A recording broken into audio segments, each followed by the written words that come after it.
আপনি কোনো পুরুষকে বদলাতে পারবেন না, কারণ তারা জেদি, একরোখা, তাদের বিশ্বাসে অটল। কিন্তু আপনি তাকে ভালোবাসলে সে নিজে থেকেই বদলে যাবে। তার আচরণ, কথা, টোন অটোমেটিক বদলে যাবে। নারী শক্তিশালী কেউ না, সে শক্ত হতে গেলে ভেঙে যাবে, বেশি পেঁচাতে গেলে কেটে যাবে। সে মূলত কোমল, পানির মতো তরল, এতটাই কোমল যে তার পরশে পৃথিবীর সব থেকে শক্ত পুরুষও গলে যেতে বাধ্য। কখনো সংসারে অমিল দেখা দিলে নিজেকে যাচাই করুন, দেখুন আপনার আচরণ নারী সুলভ আছে কিনা। আপনি কারো শখের নারী হওয়ার আগে ভাবুন যে আপনি তার শখের নারী হওয়ার মতো তাকে ভালোবাসতে পারছেন কি। তালাক হয়ে যাবে, সবাই উপস্থিত, সালিশ চলছে। তখনও কোনো স্ত্রী নারী হয়ে উঠলে কোমল সুরে তার পুরুষকে চাইলে স্বামীর পাহাড় সম রাগ বরফ শীতল পানি হয়ে। এটাই দাম্পত্যের রসায়ন। স্বামী স্ত্রী ছাড়া এর মূল কারণ কেউ বোঝে না। সেজন্যই বলি,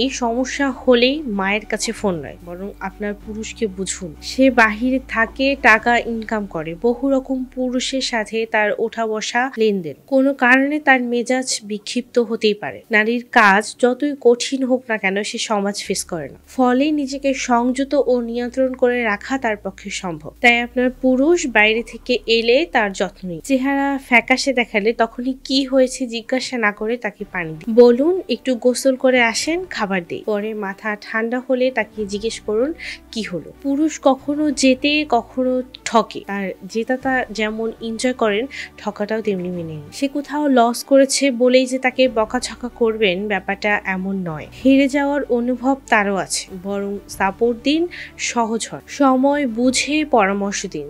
এই যে ম্যানেজ করার একটা ব্যাপার, এটা নারীদের মধ্যে আছে। আম্মাজান খাদিজার কথা ভাবুন, কিভাবে নবুয়তের প্রথম আগমন তিনি সামাল দিয়েছেন। নবীজির কথাটা মনে করুন, খাদিজা আমি বোধহয় মারা যাব, কে আমাকে বিশ্বাস করবে। খাদিজা শান্ত মাথায় নবীজির বুকের বোঝা নামিয়ে দিলেন, তার প্রশংসা করলেন, ব্যক্তিগত আমল উল্লেখ করলেন। কেন খাদিজা সর্বশ্রেষ্ঠ, এই এক উদাহরণ তার প্রমাণ। ঠিক এই জন্যই নারী সুকুন, নারী শান্তি, নারী পুরুষের মোহ। যে নারী কণ্ঠ পুরুষের চেয়ে উঁচু, চলাফেরা অতি আধুনিক, পুরুষোচিত, সে নারী ময়ূর থেকে কাক হতে চায়, নিজের মোহনীয় সৌন্দর্য ছেড়ে বিদঘুটে হতে চায়। এমন নারী যতই সুন্দর হোক, তার সংসার হয় না, হলেও মরচে ধরে যায়। বাচ্চা কাচ্চা বা সামাজিকতার জন্য কোনোভাবেই টিকে থাকে, একে জীবন বলে না, বলে জীবনের ঘানি টেনে যাওয়া। সুতরাং নারী, আপনি বরং নারী হন, কোমল হন, শান্ত হন, নরম হন, সুকুন হন। দেখবেন পাথরের মতো পুরুষও আপনার ফোঁটা ফোঁটা ভালোবাসার সামনে নিজেকে বিলিয়ে দিতে